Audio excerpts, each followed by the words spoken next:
좀 전에 아주 이순신 장군님이라 그래야겠네요. 에 대한 말씀드렸는데 농담 한마디 할까요? 노량해전에서 이순신 장군님이 돌아가셨잖아요. 그래서 옛날도 그렇고 지금도 그렇고 우리가 상을 당하면은 그 동네에서 그 십시일반 이렇게 부주금도 내고 해서 상을 치르지 않습니까? 아이고, 이 충북 이순신 후손들이 아주 곤란을 겪었다는 거예요. 나의 죽음을 알리지 말라 그러다 보니까 부고를 못 돌려가지고 생짜배기로 돈이 다 들었다는 또 슬픈 얘기가 농담입니다만은 죽음을 알려야 이렇게 부고장이 돌아야 부주금도 오고 이렇게 십시일반 돌는데 이게 농담이고요. 좀 전에 정말 충북 이순신에 대한 얘기를 아주 잘 설명을 해주셨는데요. 정말 충북 이순신 장군께서는 굉장히 정말 우리가 역사적으로도 그렇고 본받을 분인데요. 혹시 여러분들 아시나 모르겠는데 횡성하면은 민족고등학교라고 있어요. 제가 민족사항고등학교 제1호 교장입니다. 예. 제가 무무대학 합장할 때 자매결연을 맺으면서 했는데 재밌는 게 민족사항고등학교 정문에 동상이 2개가 있어요. 입구에. 하나는 충북 이순신, 하나는 바산 정약용. 이 2분의 동상이 있고 그 안에 충북 이순신 사당이 있어요. 그래서 제가 이제 거북선을 제가 만들어서 기증한 적도 있었는데 민족사관고등학교에서 충북 이순신은 무슨 상징으로 거기다가 해놓은 거냐면요. 과학기술의 상징 인물로 해놓은 거예요. 이게 이게 아니라 실제로 거북선을 만들고 새로운 창의적으로 이렇게 과학기술을 엄청난 능력 있는 걸로 그 학교에서는 처음에 인정을 했대요. 그래서 충북 이순신 사당도 있고 하거든요. 그래서 꼭 충북 이순신께서는 군인으로서뿐만 아니라 다양한 분야에서 굉장히 우리가 하나하나 본받아봐야 될 점들이 굉장히 많죠. 뭐 전략적인, 전술적인 여러 가지 포함을 해서 오늘은 제가 이제 그 주제는 아니고요. 저는 이제 오늘 여러분들에게 위기 또는 갈등 관리, 협상 이 내용을 아주 간략하게 지금 제가 이게 지금 한 학기 강의를 지금 오늘 1시간으로 줄여가지고 온 거거든요. 제가 이 강의를 하게 된 이유는 저는 여기 보시면 한양대학교 갈등문제연구소에 지금 전문위원으로 있습니다. 한양대학교에서는 6개월 과정으로 갈등 협상 및 협상 전문가 과정이 있어요. 그래서 과정을 마칠 때 시험도 보고 실습도 해가지고 자격증을 또 주게 되어 있거든요. 그래서 제가 이제 한 2년 전에 그 과정을 하고 자격증까지 땄고요. 지금은 제가 이제 지방자치단체라든가 기업이나 또는 학교 또는 군부대까지 갈등이 있는 곳에서 강연 요청이 많이 옵니다. 그래서 그런데 갈등을 많이 이제 갈등 강의를 하러 다니는데 오늘은 주로 이제 그 얘기를 좀 여러분들께 한번 같이 나누고 싶어서 그럽니다. 그런데 이 갈등 문제를 나눌 때 도산 안창호 선생님을 빼놓을 수가 없어요. 제가 여기다 써놨습니다. 제2기 애기에타 도산 안창호 선생님께서 2기 애기에타를 위해서 쓰신 글씨더라고요, 저게. 이 키워드는 무실 역행인데 뒤에 다시 설명을 드리겠습니다. 시간이 많지가 않기 때문에. 도산 선생님의 조직의 통합에 대한 정신의 오록을 찾아보면요. 인터넷에 찾을 수가 있습니다. 도산 온라인 기념관에 도산 정신의 조직 통합의 기반이라는 편에 뭐라고 되어 있냐면요. 통합이란 건전한 개인주의에 근거하여서 개인의 존재가 존중되며 결합해서 단결하는 것이라는 거예요. 그런데 의견의 차이나 갈등이 없는 것은 진정한 통합이 아니라 그랬어요. 통합은 치열한 논쟁을 거쳐서 여러 사람이 합의를 된다는 겁니다. 일방적으로 절대권자가 한 방향으로 몰고 가는 게 통합이 아니라는 거예요. 다시 말해서 정말 오늘날에 우리가 많이 적용되는 자유민주주의 사상의 가장 근본을 이분은 1900년대 초반에 벌써 국민들을 위해서 계몽시키기 위해서 이런 생각을 가지고 활동하셨다는 겁니다. 굉장히 앞선 거죠. 그 당시로서는. 그 내용을 가지고 한번 갈등 문제를 한번 얘기해 보겠습니다. 갈등은 여러분도 아시다시피 갈은 칡나무 할 때 갈이고요. 등은 등나무 할 때 등나무입니다. 칡나무와 등나무는 서로 얽히고 방향이 반대 방향이에요. 그래서 얽혀서 꼬여서 올라가는 거죠. 그래서 내가 원하는 것과 상대방이 원하는 것이 충돌하고 얽혀 있는 게 갈등입니다. 뭐 여러분들 개인적으로는 뭐 자기 내면의 갈등도 있고 가정에서 부모, 형제 누구거나 다 갈등은 항상 존재하잖아요. 그래서 이 갈등 문제를 과연 어떻게 우리가 다룰 것이냐. 특히 요즘 우리나라 같은 사회는 아주 이 자유민주 사회가 발전되면 될수록 이 갈등 문제는 커진 거죠. 뭐 예를 들어서 북한 같은 데는 갈등 없어요. 한 사람이 지시하면 그대로 가면 되는 거니까. 이게 없죠. 그런데 이렇게 자유민주주의가 퍼져나갈수록 확대될수록 갈등 문제는 개인의 소리가 커지고 집단의 의견이 커지기 때문에 생겨날 수밖에 없다는 거죠. 자, 2019년 자료입니다만은 대한민국 생존 리포트 서울경제신문에서 조사한 겁니다. 대한민국의 한국의 갈등 수준은 갈등이 심각하다고 표현한 게 거의 90%의 우리 국민들이 지금 대한민국은 갈등이 매우 심각하다고 얘기를 한 조사가 나왔습니다. 그 중에서도 보면은 10대, 30대까지는 젠더 갈등, 40대는 빈부, 50, 60대는 이념. 세대별로도 갈등에 대한 개념이 틀리지만 어쨌든 대한민국은 굉장히 갈등이 많은 사회다라는 것을 우리가 인정하고 있다는 거죠. 작년도 자료입니다. 작년도에 정경련에서 조사한 그런 자료에 의하면은 OECD 국가에서 갈등 지수는 저희가 3위입니다. 그런데 저보다 더 위험한 게 뭐냐면은 갈등 조정 지수가 거의 최하입니다. 갈등 지수도 높지만 그 갈등을 해결할 수 있는 우리의 내재적인 역량과 이걸 평가한 것은 거의 바닥 수준에 있다는 겁니다. 지금도 우리가 이번에 이태원 뭐 여러 가지 할로윈데이 사건이나 이런 걸로 봐서 벌써 사회적 갈등이 많이 생겨나고 있죠. 세월호 때 마찬가지였었고 천안함 때 마찬가지였었고 굉장히 우리는 공공의 갈등이 많은 나라들 중에 대표적인 나라가 됩니다. 인구 구조의 변화와 미래의 갈등 이슈에 대해서 조사한 자료에 따르면 이건 이제 2018년까지 조사한 자료가 작년에 나온 건데요. 이미 우리나라 인구는 0.98명이 아니라 지금 0.84까지 떨어졌죠. 출산율이. 급격히 인구가 감소하게 됩니다. 그 다음에 연령별로 이제 많은 차이가 이제 수반되겠죠. 그 이 인구 감소가 과연 어떠한 갈등 요인을 만들어내는지 조사한 자료입니다. 저출산의 문제는 우리 군 안보 문제로 봤을 때는 병역 자원이 감소합니다. 군에 들어와 줄 수 있는 사람이 부족합니다. 이제. 단순히 그게 안보적인 문제도 있지만 군부대에 대한 재조정이 일어나야 됩니다. 사람이 없으니까. 그다음에 군충원제도, 대학교, 학령 인구가 감소하니까 지금도 지방에 있는 초등학교나 이런 데 학교들이 막 문 닫기 시작하잖아요. 대학교 입학 정원도 조정이 돼야 되겠죠. 그러니까 출산율이 낮음으로 인해서 생겨나는 사회 갈등이 지금 곳곳에서 발생이 되는 겁니다. 발생될 수밖에 없고요. 연금 문제도 그렇고 뭐 또 다른 여러 가지 있죠. 그다음에 이제 이 고령화되는 문제에 따라서 또 해외 다문화가 이제 더 활성화되니까 거기에 따른 사회 문제가 또 따라가고 모든 거의 시작은 여기서부터 이제 파생적으로 이런 갈등 문제가 생겨날 수밖에 없는 겁니다. 그럼 이것만 또 되느냐 주요 요인이 이 과학기술의 진보에 따라서 갈등 요인이 또 생겨납니다. 모든 것이 과학기술이 되면서 자동화, 무인화, 지능화, 의료 문제, 블록체인 문제, 생활 신산업 모든 것들이 이제 특히 인구가 줄어들고 새로운 과학기술이 발전됨으로써 사회의 많은 부분들이 서로 재조정되고 정리되면서 갈등 문제가 생길 수밖에 없는 사회적 구조를 가지고 있는 거죠.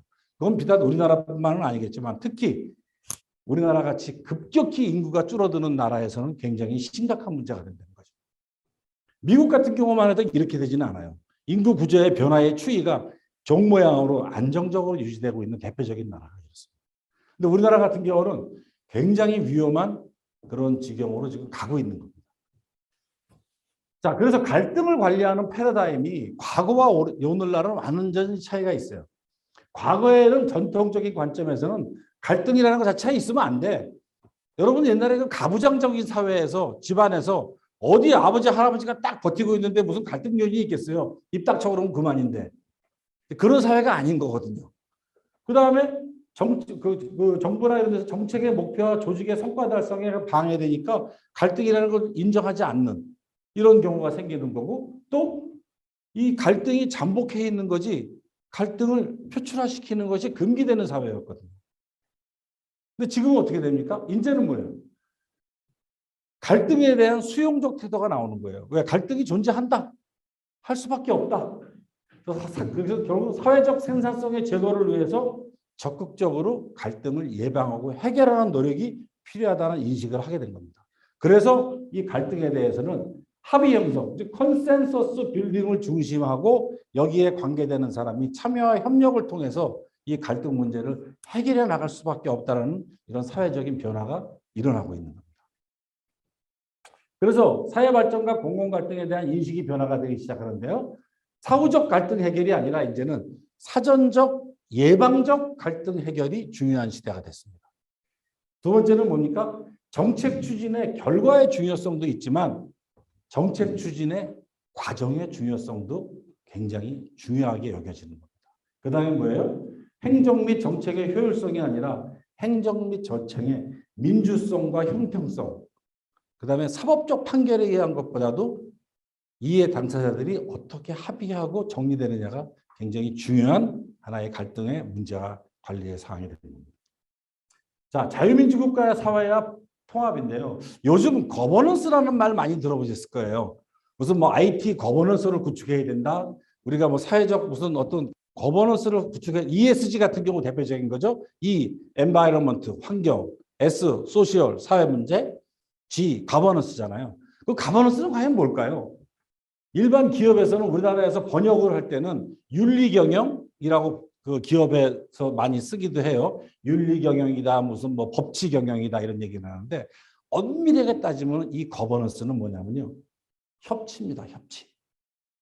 민주사회가 발전이 되면서 거버넌스는 뭐냐면 다양한 이해관계자들이 한자리에 모여서 공정하고 투명하게 합법적으로 자기들의 문제를 해결해 나가는 것, 이게 가보시면 돼요. 그래서 여기 보면은 good governance and democracy 해가지고 이런 요소들이 작용되는 거예요. 거버넌스는 단순히 윤리경영이다, 통치경영이다 이 개념이 아니라 다양한 이해관계자들이 법과 제도를 투명하게 실행함으로써 협의를 이루는 것, 이게 거버넌스라고 보시면 돼요. 거버먼트하고는 틀린 얘기죠. 그래서 이 거버넌스라는 개념이 벌써 갈등을 위한 하나의 큰 사회적인 그런 이슈로 지금 대두되어 있는 겁니다. 자, 그럼 우리나라 사회의 집단, 공공 갈등에 대해서 한번 잠깐 말씀을 드리겠습니다. 뭐 그림 보시면 다 아시겠죠?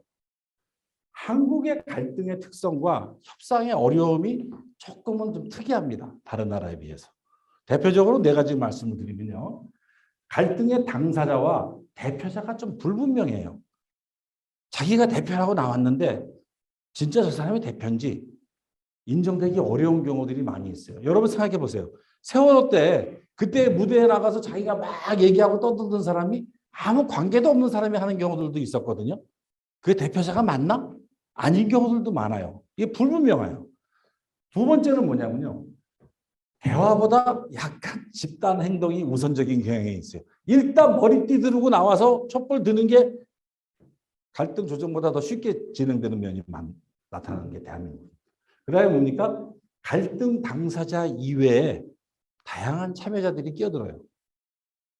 실제로 우리가 제주 뭐 강정마을 문제라든가 뭐 상주의 그 성주의 그 사드 기지 문제라든가 여러 가지 우리나라 사회적인 큰 문제가 생길 때마다 실제로 그 본질적인 현장에 있는 당사자보다 이상한 사람들이 더 많이 끼어들어서 갈등을 더 어렵게 만듭니다. 그 다음에 네 번째로는 어떤 정부나 이런 정책을 담당하는 사람들이 그 여론에 막 밀려서 성급한 해결책을 제시해서 근본적인 갈등을 해결을 하는 게 아니라 더 큰 갈등을 만들어내는 경우가 종종 발생합니다. 보통 이런 한국적인 갈등의 네 가지를 좀 특이점이라고 우리가 꼽고 있습니다. 자, 공공 갈등의 두 가지 사례만 말씀을 드릴게요.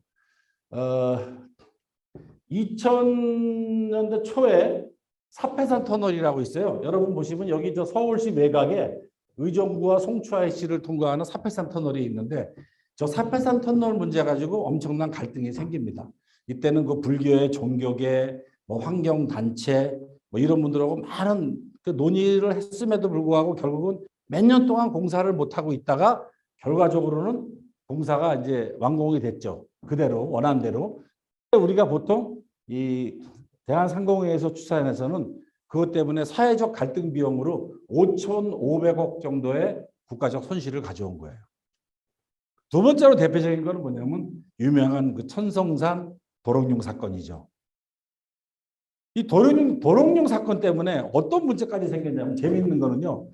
2003년도 9월에 이 환경단체하고 거기 스님하고 이런 분들이 대법원에다가 9월에 착공금지 가처분 신청을 내거든요.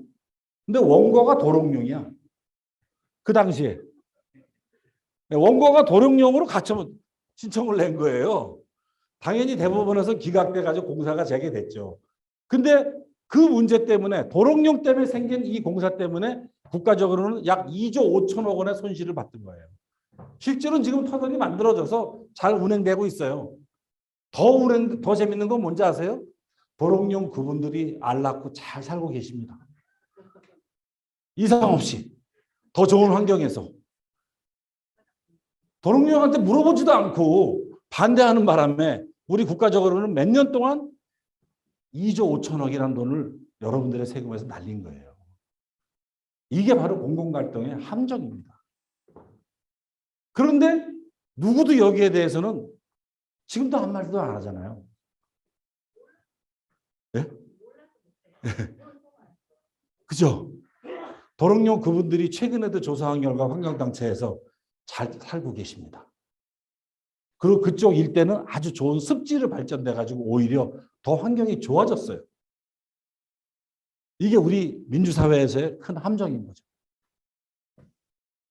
자, 그러면 이런 성공적인 통합을 위한 지혜로운 갈등을 해결해 나가야 되잖아요. 이제는 우리 스스로가 좀 지혜롭게 과연 어떻게 해야 되느냐 이 문제죠. 그래서 가장 중요한 개념은 첫째는 당사자들끼리의 소통이다. 그리고 협의를 이루는 협상이 가장 중요한 거라는 거죠. 이것은 꼭 공공갈등뿐만 아니라 여러분들이 가정에서 부부 간에 자녀 간에 형제 간에 또는 회사 내에서 직장에서의 상사와 부하 직원 간에 모든 데도 다 적용이 되는 그런 문제가 될 수도 있어요. 소통과 협상이라는 거는 우리는 모두 협상을 하고 사니까요. 그죠? 자, 한국인의 소통과 협상의 DNA라고 저는 생각을 해요. 그래서 제가 두 개의 단어를 꼽았어요. 하나가 뭐냐면 흥정이다. 두 번째는 밀당이다. 이 기가 막힌 순수 한국말입니다. 한자어 아닙니다. 협상, 흥정. 싸움은 말리고 흥정은 붙이고. 흥정은 좋은 거죠. 그죠? 흥정이 굉장히 중요합니다. 밀당 아주 중요합니다. 밀당은 균형을 맞추는 것이지 누군가의 우위에 서기 위한 게 아닙니다. 특히 연애할 때 남녀 간에 미묘한 밀당 관계가 있잖아요. 누가 누구의 우위에 서는 게 아니라 서로의 애틋한 마음을 가지고 좋은 관계를 맺어서 가는 과정이라고 저는 생각을 해요. 그래서 저는 소통과 협상의 가장 중요한 개념은 이 흥정과 밀당이다. 저는 이렇게 많이 얘기를 하고 다닙니다. 한번 내용을 보겠습니다. 갈등의 해결의 시작. 상대방하고 마음의 문을 열어야겠죠. 마음의 문은 어떻게 열까요? 말입니다. 말. 우리 생활에 가장 중요한 거, 가장 많이 하는 거 말입니다. 사소한 모든 것도 다 말로 시작을 하잖아요. 자, 그 소통을 하기 위해서는 저는 세 가지의 어떤 전략을 제가 항상 꼽습니다.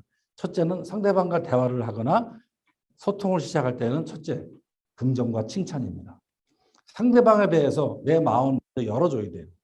긍정적인 마음으로 상대방을 칭찬해줘야 돼요. 근데 이 칭찬은 영혼 없는 칭찬은 안 하는 게 낫습니다. 차라리.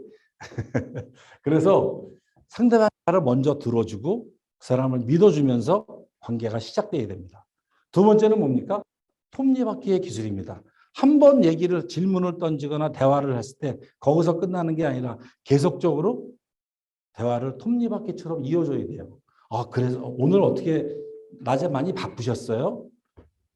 예, 제가 오늘 회사에서 이런 일이 있어가지고 바빴습니다.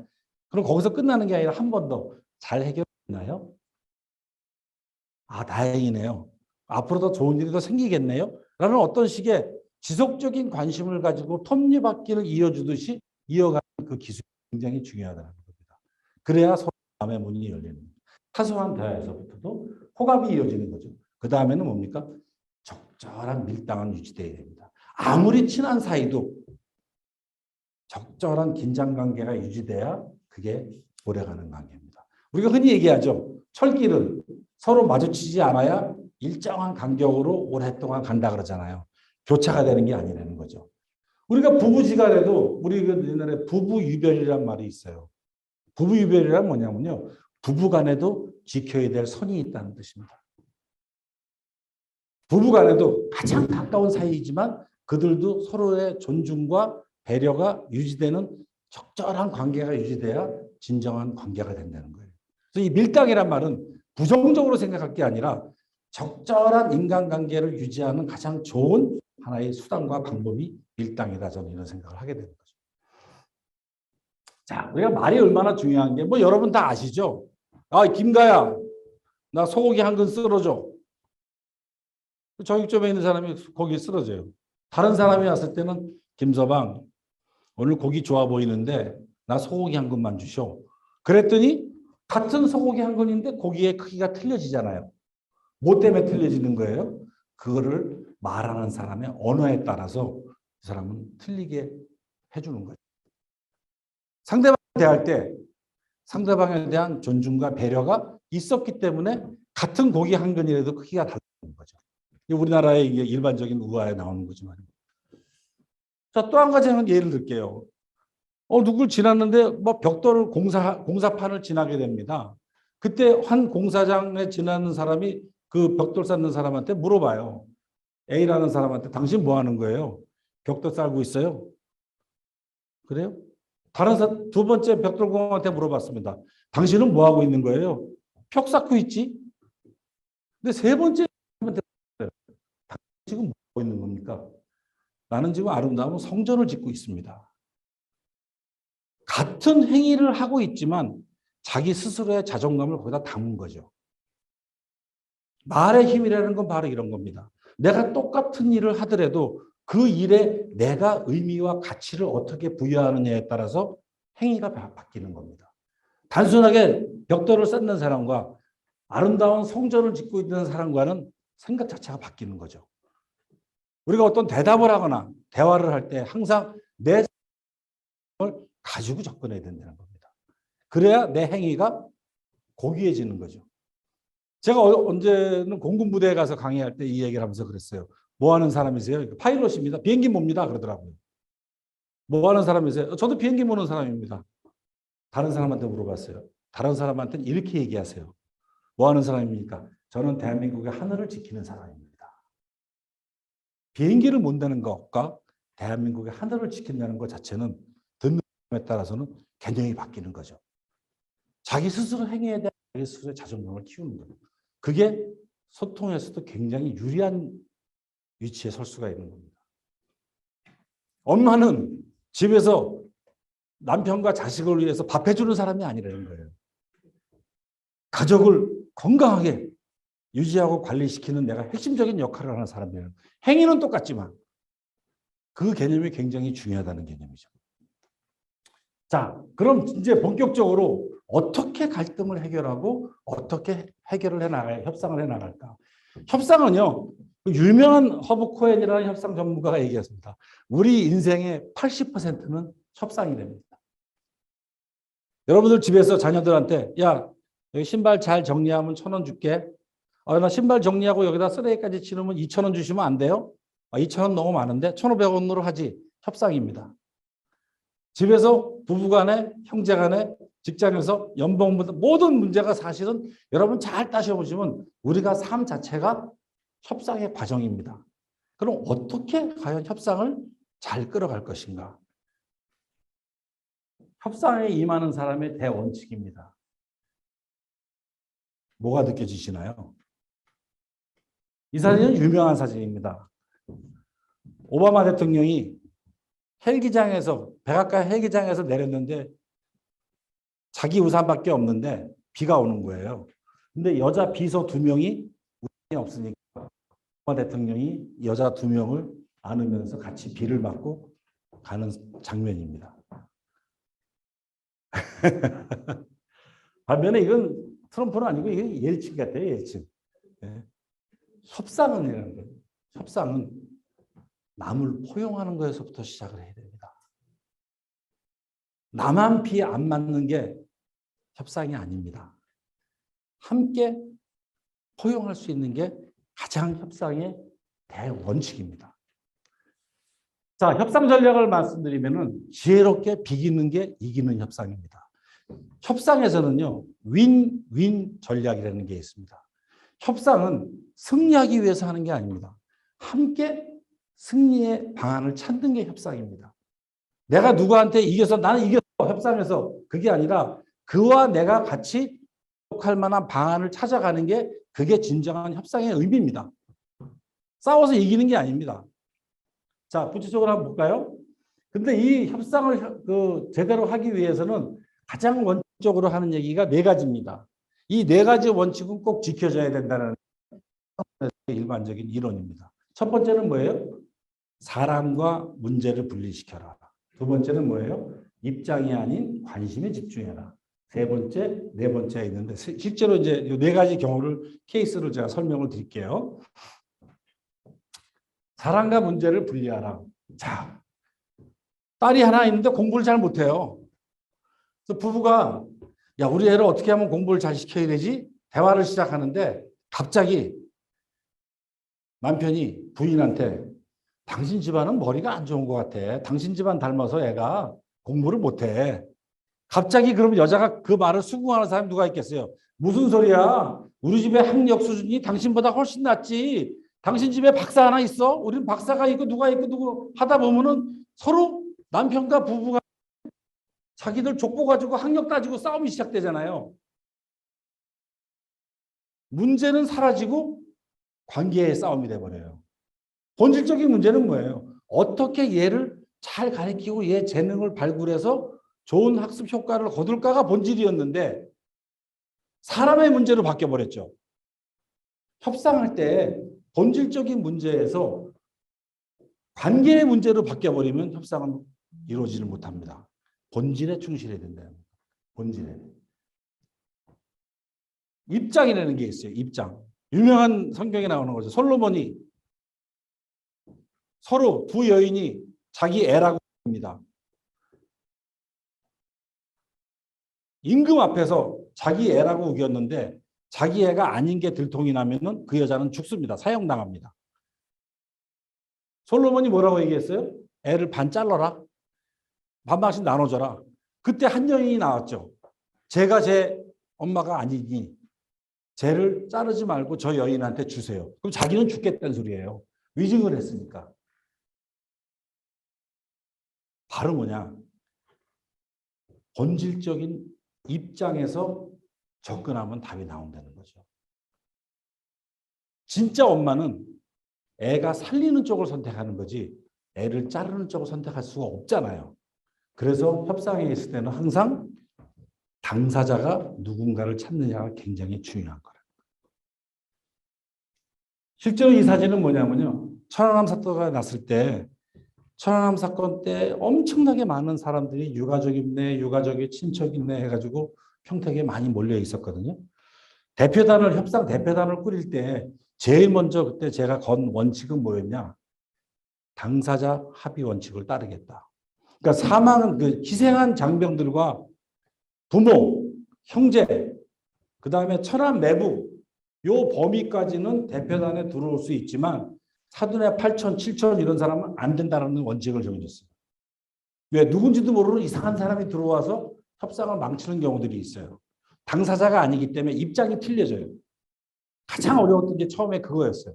그래서 결국은 엄청난 이 대화 끝에 그렇게 한 15명 정도의 대표단을 꾸렸고 그 대표단과 그 협상을 이어갈 수가 있었던 겁니다.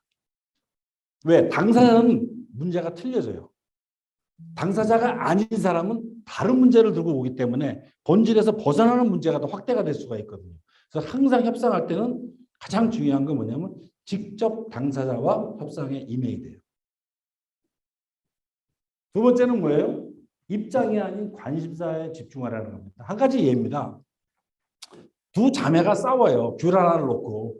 언니는 귤을 통째로 다 먹고 싶다 그러고 동생도 저 귤을 다 갖겠다는 거예요. 자기가. 아버지는 반 잘라서 나눠주고 싶은데 둘 다 싫대요. 왜 그러지? 그래서 먼저 큰딸한테 물어봤어요. 너 왜 그러니? 나 지난번에도 양보했는데 요번에 나는 저 귤을 통째로 내가 좀 먹어야겠어요. 그래? 둘째 딸한테 가서 물어봤어요. 너는 왜 그러니? 나는 지금 내일 학교 숙제를 가져가야 되는데 내일 숙제가 미술 숙제가 귤 껍질을 통째로 다 가져와야 되는 게 내 숙제예요. 그래서 나는 귤을 반 자르면 안 되는 겁니다라고 얘기를 하는 거죠. 그럼 어떻게 답이 나오죠? 껍질을 잘 까서 알맹이는 언니를 주고 껍질은 동생이 가져가면 되잖아요. 협상을 할 때에는 이 두 사람이 진짜 귤을 통째로 원하는데 어떤 거를 제대로 원하는지를 그 문제점을 찾아가지고 가는 하나의 예라고 보면 돼요. 이게 보통 협상하면서. 그 사람들이 원하는 것은 본질적인 건 틀릴 수 있다는 거예요. 이런 식으로 이 어떤 그 자기 주장에 대한 것보다 실제로 그 사람이 뭐에 관심이 있는지를 찾아가게 되면 협상은 의외에서 쉽게 풀릴 수 있다는 거죠. 자, 예를 들어서 이거였습니다. 제가 천안함 그 사태를 그 수습반장으로서 해결할 텐데요. 연결식 문제가 가장 큰 문제였어요. 천안함 유가족들은 처음부터 요구한 게 저였어요. 서울광장에서 노무현 대통령 장례 치렀던 것처럼 국장 수준으로 해달라. 우리 애들은 46명이 바다에 나가서 나라 지키다 죽었다. 그럼 얘들 정도의 장례식은 어마어마하게 서울광장에서 국장 수준으로 해줄 수 있는 거 아니냐. 뭐 놀다가 죽은 것도 아니고 강력히 요구했죠. 근데 솔직히 말씀드리면 그때 우리 정부나 이런 데서는 굉장히 그걸 두려워했어요. 한편으로. 왜 두려워했냐면요. 요 일이 있기 얼마 전에 용산의 그 화재 참사로 7명이 죽었던 경우가 있어요. 그래서 서울 시내에 그 관을 들고 막 난리를 친 적이 있었거든요. 엄청난 소요가 있었죠. 그다음에 그 당시 이명박 정부에는 초기에 뭐 있었어요? 광우병 사태가 있었죠. 46명이라는 그 사망자의 관이 서울광장에 모여가지고 엄청난 이 장례식을 하게 되면 굉장히 그 문제가 커질 수 있는 사회적인 큰 파장이 생길 수도 있었어요. 그리고 사실은 기술적으로도 굉장히 어려워요. 그래서 우리 해군에서 받은 역할로서는 최대한도로 평택에 있는 이런 시설에서 장례식을 좀 이렇게 해줬으면 하는 게 국가적으로 훨씬 더 좋겠다는 바람이 있었어요. 그리고 실제로 그거는 나중에 냉정하게 따져보면 유가족들한테도 그게 훨씬 더 좋아요. 왜 좋으냐면요. 처음에 이제 보통 이제 체육관 이런 데서 이제 장례식을 많이 하고 하잖아요. 근데 어차피 유가족들이 근본적으로 원하는 건 뭐였냐면은 서울 광장을 원하는 때기보다도 죽은 사람들이 전 국민적으로 최고의 추모의 열기를 가지고 이 사람들이 명예롭게 해주고 싶은 욕심이 있었던 거지. 서울 광장이라는 그거는 하나의 그 상징이었던 거예요. 가장 이 국민적인 어떤 추모 열기를 좀 해서 우리 애들이 죽었지만 명예롭게 해주고 싶다는 그 뜻이었거든요. 근데 그 뜻은 우리 군 입장에서도 마찬가지였죠. 그런데 가장 기술적으로 어려운 거는 뭐였냐면은 매직 넘버는 46입니다. 관 46개를 운구하고 장례 치르는 게 보통이 아닙니다. 일반적으로는 한두 개, 서너 개까지는 되지만 46개의 관을 서울로 이송시키고 하는 이건 굉장히 어려움이 많이 따르고 실제로 가족들에게도 굉장히 피해가 커질 수가 있어요. 그렇지만 그들을 협상을 통해서 정리를 해야 됐던 것이죠. 그래서 오랜 협상 과정 끝에 결국은 최종적으로 합의를 본 게 뭐였느냐면 바로 평택의 체육관이 아니라 평택의 야외 공원. 이게 그 이함대 부대 안에 가보신 분이 있겠지만 1차 연평해전, 2차 연평해전 기념비가 있는 안보공원이라는 데가 있어요. 이게 약간의 일종의 성지 개념이에요. 그래서 군인들이 거기 가서 뭐 배 타고 바다에 나갈 때 경례도 하고 막 그런 곳이거든요. 근데 거기가 약간 언덕 위에 이렇게 있는데 그 공간을 연결식장으로 쓰겠다는 생각은 누구도 하질 못했죠. 근데 거기를 수차례 답사를 해보고 최종적으로 그 저기 뭐야 그 KBS 뭐 밖에서 실외 음악 행사 같은 거 하는 거 있잖아요. 설치하는 팀을 불렀어요. 설치하는 팀을 불러서 이함대 안보 공원을 전체 면적을 주고 거기다가 연결식장의 디자인을 부탁하고 좌석 배치까지 한번 전부 시뮬레이션한 그 용역을 줬거든요. 해보니까 그림이 아주 잘 나오더라고요. 그래서 그 3D로 해가지고 그 연결식장 그림을 다 해놓고 좌석까지 배치한 안을 딱 가지고 있었던 거죠. 그래서 마지막 순간에 유가족들한테 제안을 한 거예요. 유가족들이 요구한 거대로 여기서 이런 식으로 하게 되면 이 사람들이 근무했던 곳에서 같이 근무했던 동료들에 의해서 하늘나라로 가는 이벤트가 가능하고 대통령을 포함해서 모든 주요 인사들을 다 일로 모으겠다. 국회의원이고 뭐가 할거 다 일로 모으겠다. 그리고 뭐해? 방송 3사하고 협조해서 생방송으로 전 국민이 다 볼 수 있도록 해주겠다. 이 제안을 한 거죠. 결국은 뭡니까? 가족의 속마음은 어떻게 하면 얘들을 더 명예스럽게 전 국민한테 알려가지고 하는 게 목적이었잖아요. 이 안을 받아들인 거죠. 그래서 연결식을 평택 이함대 부대의 안보공원 언덕에서 할 수 있었던 겁니다. 극적으로. 그리고 실제로 대통령이 직접 와서 1인당 전부 훈장도 주고 또 이 가는 길에는 이렇게 군함들이 벽도 올리고 풍선도 올리고 하면서 정말 얘들이 하늘나라에 가는 아주 인상적인 퍼포먼스를 마련해 줄 수 있었던 거죠. 그래서 유가족들도 여기에 대해서는 지금도 불만이 없는 거죠. 자, 세 번째입니다. 협상을 할 때는 나란히 부딪히게 돼 있어요. 통합적이고 상생적인 대안을 찾아야 됩니다. 서로가 인정할 수 있는 그 대안을 찾아가는 과정이 협상입니다. 조금씩 양보하더라도 합의되는 과정을 찾아가는 거죠. 실제로 한 가지 예를 들어볼게요. 상대방이 받아들일 수 있는 최적의 대안을 찾는 겁니다. 자, 이것도 천안함 얘기입니다. 여러분 한번 아이디어를 물어볼게요. 46명의 시신이 바닷속에 있다가 올라왔어요. 시신은 어디다 보관해야 될까요? 이 함대에 있는 의무실은 시신을 보관할 수 있는 데는 두 군데밖에 없어요. 근데 평택이라는 곳은 워낙 외져서 그 주변에 뭐 저기 안성 뭐 아산까지 다 해서 병원을 다 수소문해도 엄청나게 경기도 일대에 46명의 시신이 올라오면은 병원마다 두세 곳씩 보내야 돼요. 시신을. 근데 유가족들은 그걸 원치 않아요. 46명의 시신이 한 군데서 보존되고 있어야 무슨 어떤 협상도 진행되고 할 수 있을 거 아니에요. 어떤 방법이 있을까요? 46명의 시신을 한꺼번에 한 자리에 할 수 있도록. 참고적으로 시신은 냉동시키면 안 됩니다. 냉장 상태를 유지해야 됩니다. 그러니까 미제 사건인 경우에 이거 도대체 해결이 안 돼. 그런 경우는 냉동이 되지만 어차피 합의해서 장례를 치려면 냉동 상태에서는 안 돼요. 절대로. 될 수가 없어요. 그래서 냉장 상태를 유지시켜야 돼요. 냉장 상태가 유지되더라도 시간이 지나면 부패를 해요.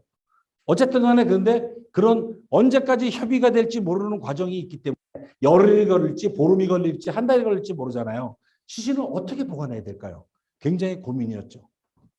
유가족들은 한 군데 모아달라고 자기들이 주장은 하지만 방법은 자기들도 몰라요.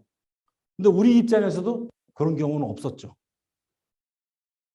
그때 바로 대안을 찾은 게 바로 뭐였냐면은 냉장 컨테이너였어요. 전국에 생닭이나 육류를 배송하잖아요. 그리고 냉장 컨테이너에다가 넣고 전국으로 배송하지 않습니까? 급하게 냉장 컨테이너를 수배했던 겁니다. 그래서 세 대의 냉장 컨테이너를 긴급히 빌려서 이제 거기 막 그림 있고 하니까 밤새 이제 흰색 페인트를 밖에다 칠했죠. 그리고 그 컨테이너 하나에다가 침대를 3단으로 만들어서 한 컨테이너당 18명씩 들어갈 수 있도록 선반을 만들어 가지고 시신 보관대를 만들었던 거죠. 이렇게. 이게 만들어 놓고 있다가 저 모양이 좀 그래서 이 하우스를 갑자기 이제 하룻밤새 싹 만들어 가지고 이 안에 냉 컨테이너 3개를 집어 시신이 대로 여기다 보존을. 3월 26일 날 천안함이 침몰이 됐고 4월 3일 날 첫 번째 시신이 4월 7일 날 두 번째 시신이 올라왔고 4월 7일 날 올라왔을 때 이게 완공이 됐어요. 그래서 그 다음부터 있다가 4월 12일 날 또 12구가 올라오고 쭈쭈쭈 올라와가지고 여기다 안칠한 거죠. 최종적으로는 시신은 49밖에 못 나왔습니다. 6명이 죽었는데요. 6명의 시신은 못 찾았습니다. 사망 처리만 된 거죠. 근데 어쨌든 간에 창의적인 대안을 통해서 상호의 컨센서스를 이루었다는 거죠. 그래서 여기에 대해서도 유가족들도 불만을 가질 수가 없었던 것이죠. 협상에서의 문제는 내가 좋은가라고 무조건 선택하는 것이 아니라 상대방이 받아들일 수 있는 공통의 니즈를 충족시킬 수 있는 창의적 대안을 찾는 겁니다. 인벤트하는 겁니다. 찾아내는 거예요. 자, 또는 서로가 인정하는 현명한 중재자가 대안일 때도 있습니다. 한 가지 이거 우화인데요. 삼형제가 있는데 아버지가 돌아가시면서 소 11마리를 남겨놓고 돌아가셨네요. 그러면서 소 11마리를 어떻게 팔지 말고 죽이지도 말고 큰아들은 11마리 중에 2분의 1을 가져가고 둘째 아들은 4분의 1을 가져가고 셋째 아들은 11마리 중에 6분의 1을 가져가라고 돌아가셨어요. 요원을 하고. 이거 답답한 일이죠. 2분의 1을 11마리에 2분의 1이면 얼마예요? 5.5마리잖아요. 그럼 소를 반 잘라야 되잖아요. 자르지 말라 그랬잖아요. 그럼 어떻게 하면 지혜롭게 형제간에 이 소를 나눠 가질 수가 있을까요? 고민을 하다가 결국은 뭡니까? 중재자를 우리가 한번 찾아가 보자. 그래서 마을에 있는 이장님한테 가서 사정을 얘기한 거죠. 그러니까 이 어르신이 딱 보더니 자기 집에 소 한 마리를 빌려준 거예요. 이거 갖다가 써봐. 그 11마리에서 그 소 한 마리가 오니까 12마리가 됐잖아요. 그래서 큰아들이 2분의 1을 가져가니까 6마리를 가져가면 되는 거죠. 그죠? 둘째 아들은 뭐예요? 4분의 1을 가져가니까 3마리 가져가면 되잖아요. 셋째 아들은 6분의 1을 가져가니까 2마리를 가져가면 돼요. 날아가셨잖아요. 그런데 한 마리가 남네. 보세요. 6마리, 3마리, 2마리. 하나 남았네. 다시 어르신한테 갖다 주면 되죠. 기가 막힌 방법이죠. 어떠한 배분의 문제가 생겼을 때 지혜로운 중재자에 의해서 해결될 수 있는 방안이 있다는 겁니다. 그래서 실제로 이거를 적용해서 하는 것들이 요즘 어떻게 보면 그거래요. 요기요라든가 배달의 민족이라든가 이런 배달 서비스 있잖아요. 그게 바로 일종의 이런 개념에서 시작된 거래요. 자, 치킨을 한 마리 시켜 먹어요. 누가 손해고 누가 돈을 버는 거죠? 나는 치킨집에 가서 내가 직접 안 가서 집에서 편하게 배달시켜 먹으니까 비용이 조금 들더라도 괜찮은 거잖아요. 치킨집 입장에서는 치킨을 많이 팔 수 있으니까 좋은 거고 배달하는 사람 입장에서는 배달료를 받으니까 수입이 생기니까 좋은 거잖아요. 그럼 소비자와 배달자와 치킨집 주인과 누가 손해보는 거죠? 사실은 손해보는 게 없는 거죠. 너무 비싼데요? 그럼 내가 직접 가서 사 먹으면 되는 거니까. 이게 원래 미국에서 무비 패스라는 어떤 시스템이 이게 오래전에 시작이 됐을 때 이 원리를 가지고 시작한 거라는 거예요. 무비 패스라는 것을 왜 월정액을 주고 끊으면은 영화는 무한정으로 볼 수 있으면서 내가 편하게 영화를 볼 수 있게 되는 거죠. 그런데 손해보는 줄 알았더니 영화관은 사람들이 많이 오니까 팝콘이나 음료수가 많이 팔려서 좋고 영화사도 사람들이 많이 영화를 여러 사람이 더 많이 보니까 좋고 나는 싼 가격으로 뭐 여러 가지 그런 개념이라는 거예요. 이게 현명한 중재자의 하나의 팁에 의해서 이루어지는 하나의 큰 협상의 실제 사례라는 겁니다. 실제로 이런 것들은 국제간의 협상에서도 많이 적용되는 경우들이 있고요. 자, 네 번째는 뭐냐면 공정한 절차와 기준을 적용하는 겁니다. 이거는 어머니들이 자녀를 키우는 어머니들은 이런 방법을 쓰는 분들이 많아요. 빵 하나를 애들한테 나눠주는데 형과 동생이 서로 빵을 더 많이 먹겠다고 싸울 때 어떻게 하면 될까요? 라는 거예요. 지혜로운 어머니께서는 그런다는 거예요. 형 동생한테 가위바위보 해. 동생이 졌어요. 그럼 네가 빵을 반 나눠라. 그 대신 네가 나눈 빵을 선택하는 거는 형이 먼저 한다. 그럼 나누는 사람 입장에서는 철저하게 왜 어차피 내가 선택을 못하니까 좀 2분의 1로 나누려고 노력하겠죠. 그리고 나눠진 걸 가져갈 때는 그 형 동생이 불만을 갖지 못하는 이런 방법이죠. 이것도 마찬가지로 국제 자원 개발이나 이런 거에 이런 룰이 많이 적용이 돼요. 협상 룰이. 그래서 공정한 절차와 원칙을 존중시킬 때에 원만한 협상이 이루어진다는 겁니다. 요거 한 가지 이제 또 그 천안함 때의 예인데요. 공정한 협상이라는 게 뭐였냐면요. 이 공군에서 아이디어를 받았는데요. 공군에서 전투기가 추락을 해서 조종사들이 죽잖아요. 시신을 못 찾습니다. 공군은 어떻게 하냐면요. 나무젓가락을 들고 공군 요원들이 비행기가 추락한 지역을 다 수색을 해요. 그래서 나무나 이런 데 살점 하나 떨어져 있는 걸 다 채취합니다. 왜? 비행기가 이젝션을 못 해가지고 추락을 해버리면 이 튀어나오거나 뭐 해서 막 시신이 막 부서지는 경우들이 많거든요. 그래서 그걸 다 조각조각을 주워 와서 합니다. 공군들이 보통. 그래서 장례식보다 화장을 먼저 하는 거죠. 그래서 제가 그 생각에서 이게 이루어졌던 거예요. 뭐였냐면은 46명의 관을 놓고 연결식을 한다는 것은 굉장히 힘들어요. 위험도 많이 따라요. 또 한 가지는 뭐냐면은 시신이 냉장 상태로 보관되어 있지만은 이 부패가 시작이 돼요. 보통 한 0도에서 2도 상태로 이렇게 싹 유지시키거든요. 시신을. 여러분 이제 이런 비유가 어떨지 모르겠지만 시신을 냉장고에 넣어놓으면요. 어떤 현상이 나타나냐면 겉에 탈수 현상이 먼저 나타납니다. 여러분 고기 사가지고 어머니들이 냉장고에 넣을 때 랩으로 씌워놓죠. 왜 그런 거예요? 수분 안 빠지게 하려는 거잖아요. 근데 시신을 그냥 넣으면 마찬가지로 이 수분이 빠지거든요. 그래서 이게 부패되기 이전에 건조부터 돼요. 그리고 배가 부풀러 올라옵니다. 왜? 제일 먼저 부패가 되는 게 배입니다. 음식물이 안에 들어있기 때문에 막 일어나거든요. 그러니까 이게 장례식 행사나 이런 것 때 관을 놓고 하게 되면 잘못하면 시신이 굉장히 부패가 급속히 진행되는 경우들이 많이 있고 냄새도 날 수도 있고 굉장히 위험해요.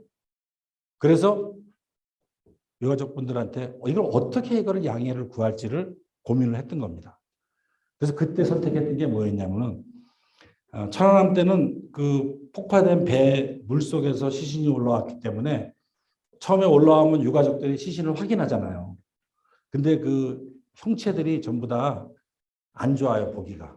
그래서 여자분들은 그 시신을 눈으로 확인한 분들이 별로 없어요. 남자분들이 가족 대표로 들어가서 자기 가족이 맞다는 걸 확인했거든요. 결국은 뭡니까? 부인이나 어머니나 할머니나 이런 분들은 시신을 마지막 모습을 못 본 거죠. 그래서 그때 제안했던 것이 우리나라에서 최고로 권위 있는 시신 복구 전문가가 있어요.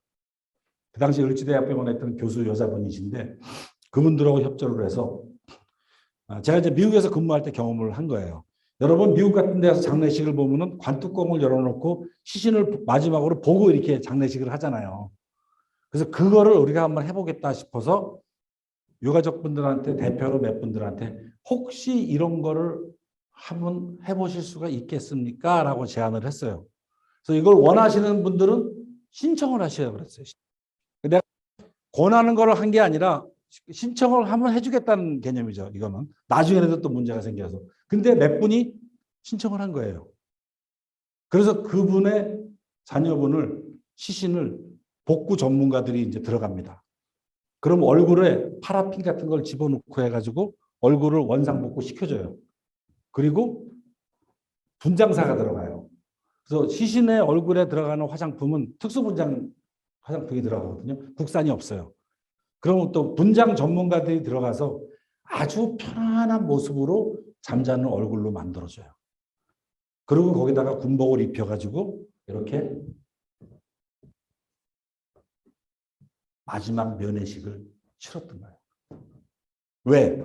이분들이 본 그 마지막 모습이 이 사람들 평생 마음속에 간직이 되기 때문에 좀 더 좋은 모습으로 이분들의 기억 속에 남게 해주고 싶었거든요.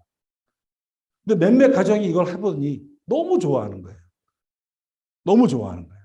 정말 그 끔찍한 거를 못 본 그 어머니나 이런 분들, 여성분들이 많았는데 부인들도 편안하게 잠들어 있는 모습으로 딱 복구해서 이걸 해주니까 너무 좋았다. 그래가지고 모든 분들이 다 신청을 했어요. 다 해달라고. 그 대신 조건을 걸었던 겁니다. 그러면 시신 면회식이 끝나고 나서 연결식 전까지는 화장을 먼저 하겠습니다. 그래서 연결식 때는 관을 놓고 하는 게 아니라 유골함을 놓고 하는 걸로 하겠습니다. 그래야 연결식도 잘 진행이 되고 안전 문제라든가 이게 해결될 수 있었거든요. 그래서 이 대안을 제시해 주니까 이분들은 오케이 했던 겁니다. 그래서 최초로 군부대 이게 시신 면회식 마지막 면회를 해준 거예요. 마지막 면회. 바트나라는 게 있어요. 협상 용어에서는 Best Alternative to Negotiated Agreement입니다. 협상이 결렬되었을 때도 그 결렬된 협상을 내가 제시할 수 있는 대안, 얼터네이티브가 꼭 있어야 된다는 겁니다. 협상에서 유리하게 협상을 이끌려고 그러면요. 그 대안을 가지고 있어야 우리가 협상을 유리하게 이끌 수가 있어요. 예를 들면은 집을 사고 팔 때도 나는 5억을 요구하는데 이 사람은 끝까지 뭐 6억을 요구한다 했을 때 마지막 옵션으로 좋다. 그럼 6억을 계속 받아야 되겠는데 대신에 우리 집에 있는 여기 붙어 있는 뭐 저 빌트인 뭐 저기 뭐 에어컨하고 이거는 내가 다 포함해서 주겠다. 예를 들어서 그게 하나의 또 대안이 되겠죠. 그러면 기꺼이 이 사람도 6억을 받아들일 수 있는 이게 생긴다는 거죠. 이때가 바로 뭐였냐면요. 여기 한주호 준이가 죽었을 때 국군 수도병원에서 했던 연결식이었어요. 체육관에서 하는 거. 근데 그 당시에 처음에 협상할 때는 평택에 있는 이함대 체육관에서 해야 되는 걸로만 해서 협상을 일어났거든요. 근데 사실은 이 야외 공원이라는 이 대안을 가지고 있었거든요. 체육관이 결렬되었을 때 바로 이 안보공원 야외의 대안을 제시함으로써 일로 가버릴 수 있었던 거죠. 이 대안이 없었다라 그러면 협상이 되지가 않는 거죠. 실제로 여러분들이 물건을 사고 팔 때라든가 뭐 할 때 보면 그런 경우들을 많이 직면해요. 협상할 때. 그러나 이 세컨, 서드의 대안을 많이 가지고 있는 사람이 유리해집니다. 대안이 없는 사람들은 막다른 골목에서 어떻게 할 줄을 몰라요. 대안을 가진 사람에게 끌려갈 수밖에 없어요. 그래서 협상이 결렬되더라도 내가 최소한의 뭘 감수해 가면서 갈 수 있는 대안, 바트나라고 합니다. 이 바트나를 꼭 가지고 있어야 된다. 이게 협상에서의 가장 중요한 요인 중에 하나입니다. 자, 상당히 받아들일 수 있는 최초의 대안이라는 게 뭐냐면요.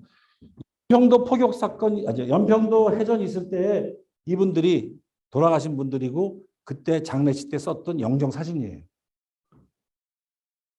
왜? 배가 침몰을 하면요. 배 안에 있는 개인 소지품까지 다 침몰이 되기 때문에 사진 같은 게 없어요.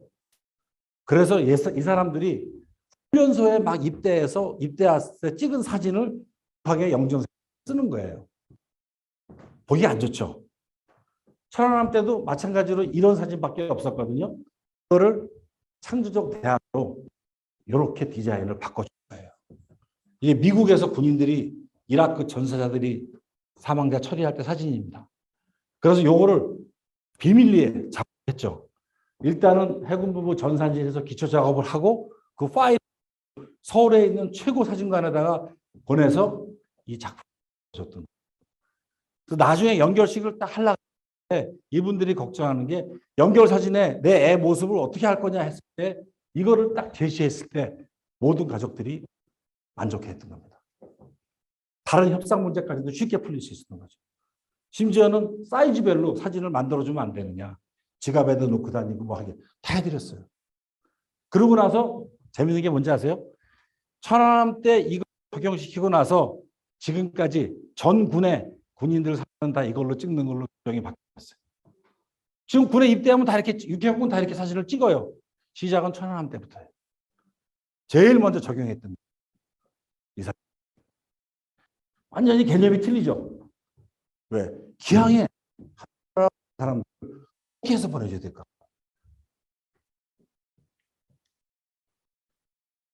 이제 마무리가 다 돼가는데요. 갈등 해결과 협상의 핵심은 가장 중요한 거는 뭐냐면 아까 소통에도 말씀을 드렸지만 신뢰입니다. 서로 간의 신뢰관계를 형성 못하면 협상은 절대로 성공할 수가 없습니다. 누구든지 파탄이 날 수 있습니다.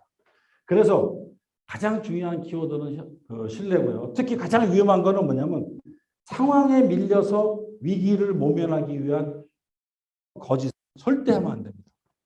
막 성난 군중들하고 싸우고 막 하다 보면은 막 어떻게 이 순간을 모면하기 위해서 해드릴게요. 가능합니다. 이런 말 막 할 수가 있거든요. 굉장히 위험합니다. 협상을 다 깨버리는 겁니다. 안 되는 거는 침묵을 하는 한이 있더라도 함부로 약속을 해서는 안 됩니다. 이 함부로 약속한 것 때문에 망치는 협상이 제일 많습니다. 결정할 수 없는 내용을 가지고. 그래서 항상 신뢰관계를 유지하는 것이 협상과 갈등 조정의 가장 중요한 개념이다. 여러분 이런 말이 있어요. 어느 날 포장을 몹시 꼼꼼하게 된 소포가 집에 배달이 됐답니다. 그래서 이 소포를 뜯기 위해서 바로 가위를 들고 소포의 줄을 자르려고 하니까 집에서 어르신이 한마디 하더라는 겁니다. 끈은 자르는 게 아니라 푸는 것이다. 갈등은 자르는 게 아니라 해결하는 겁니다. 갈등은 소멸시켜지는 게 아닙니다. 풀어가는 겁니다. 같은 원리입니다. 복잡하고 꼬여있는 문제일수록 천천히 시간이 걸리더라도 풀어가는 과정, 그게 바로 협상의 과정입니다. 자른다고 해결되는 문제가 아닙니다. 그래서 보통 갈등 관리와 해결, 협상은 이렇게 얘기를 합니다. 공공의 문제는 현재의 문제가 이렇게 있으면 미래로 나가야 되는 문제가 있고 또 공통되는 문제가 있습니다. 이 과정을 찾아가는 건데요. 갈등 관리는 문제를 제거시키는 게 아니에요. 문제를 제거되지는 않아요. 갈등 관리는 문제를 해결하고 그 해결된 문제를 가지고 전의 기회로 발전시키는 게 진정한 협상의 키워드라는 겁니다. 결론입니다. 성공적인 갈등 해결과 협상은 상호 가치 중심적인 윈윈 전략을 찾는 것입니다. 한 사람이 이기고 지는 게 아니라 두 사람이 만족할 만한 답을 찾아가는 것, 이게 진정한 협상의 원칙이라는 겁니다. 부부가 싸움하는 것도 마찬가지잖아요. 가정 퍼튼 달라고 싸움하는 거 아니잖아요. 더 좋아지기 위해서 해법을 찾아가는 거라는 거죠. 그런 면에서 도산 선생님의 가르침을 마지막 마무리를 좀 해보면요. 그게 바로 무실역행이라는 겁니다. 겉을 버리고 참을 사랑하며 실질을 존중하는 정신, 그다음에 빈말보다 행동하는 실천, 이것이야말로 진정으로 갈등을 해결하고 협상을 이끌어가는 하나의 중요한 원칙이라는 거죠. 에기에타, 이탈리아의 에기에타를 제가 하나 여러분들한테 소개시켜 드리려고 합니다. 혹시 아시는 분이 있는지는 모르겠어요. 웬 이탈리아? 에기에타? 생뚱맞게? 이태리아 하면 여러 가지 생각이 나는데 가장 커피를 사랑하는 나라 중에 하나가 이태리예요. 에스프레소, 그죠? 여러분 아시다시피. 이태리 사람들은 커피 없으면 살 수가 없대요. 그런데 이태리에는 뭐가 있냐면요. 카페 소스페소라는 말을 혹시 들어보신 분 있나요? 카페 소스페소라는 건 뭐냐면 맡겨둔 커피라는 거예요. 맡겨둔 커피. 이게 뭘까요? 카페 소스페소는요. 한 100년 전인데 실제로는 이게 2차 세계대전 때부터 나폴리를 중심으로 일어났던 하나의 문화운동입니다. 이건 뭐냐면요. 소스페소는 서스펜디드, 연기했다, 미뤄뒀다, 맡겨뒀다 이런 이태리어로. 그런데 이탈리아에서 커피는 일상생활과 문화 전반의 큰 부분을 차지한다는 거예요. 그러니까 커피 한 잔을 마실 수 있어야 이 사람은 진정한 인간으로서의 기본적인 삶을 살 수 있는 거예요. 아침에 마시는 그 에스프레소 한 잔을 못 먹으면 인생이 파멸되는 거예요. 일종의 이태리 사람들은. 그래서 이 커피를 2차 세계대전이 끝나고 무솔리니가 전쟁을 일으켰기 때문에 패망했잖아요. 폐허가 돼버렸거든요. 그러니까 커피 한 잔도 먹지 못하는 그러한 사람들이 생겨난 거예요. 노숙자들이죠, 일종의. 그런데 이 사람들에게 커피 한 잔은 단순한 음료가 아니라 진한 커피 한 잔은 신이 인간에게 내린 인생의 희로하게 농축된 삶의 의미가 있다는 거예요. 참 여기다 이 사람들은 되게 의미를 많이 붙였어요. 그래서 커피 한 잔 값을 돈이 없는 누군가를 위해서 대신 누가 내준다는 것은 그 동시대를 살아가는 어려운 사람에 대한 깊은 사랑과 배려가 있는 거예요. 애기에타. 나는 남한테 베풀물어서 나에 대한 진정한 사랑의 의미를 갖고 에타. 그 한 잔의 에스프레소를 못 먹는 사람에게 내가 누군가에게 줌으로써 타인을 사랑하는 이런 정신이 카페 소스페소에는 담겨져 있다는 거죠. 지금 우리 사회에 필요한 게 아닌가 해서 제가 오늘 특별히 이걸 한 번 더 준비를 해봤는데요. 함께 살아가는 타인에 대한 깊은 존중과 배려, 유대감의 표현이 이탈리아식으로 카페 소스페소 운동이라고 합니다. 우리가 에기에타라는 그런 그 명제하에 여러분들이 아카데미를 하고 있는데요. 커피 한 잔에 담깃듯 에기에타, 이것은 따뜻한 사회적인 포용이 함축되어 있는 말입니다. 지금 우리나라도 이번에 그 이태원 사건이나 여러 가지 문제로 사회가 굉장히 좀 더 황폐해지고 어려워지고 있는데요. 진정한 어떤 포용의 자세로 이러한 문제를 갈등을 해결하고 또 지혜로운 협상을 통해서 우리 사회 문제가 성공적으로 지혜롭게 발전되어 가기를 바라는 마음에서 오늘 제가 좀 정리를 한번 해봤습니다. 오늘 강의 내용이 여러분들한테 참고가 되셨을지 모르겠지만은 이러한 협상의 원칙이라든가 갈등을 해결하는 그러한 지혜는 꼭 공공 갈등뿐만 아니라 개인의 삶에서도 상당히 많이 우리가 생각을 해봐야 될 그러한 문제가 아닌가 생각이 됩니다. 네, 감사합니다.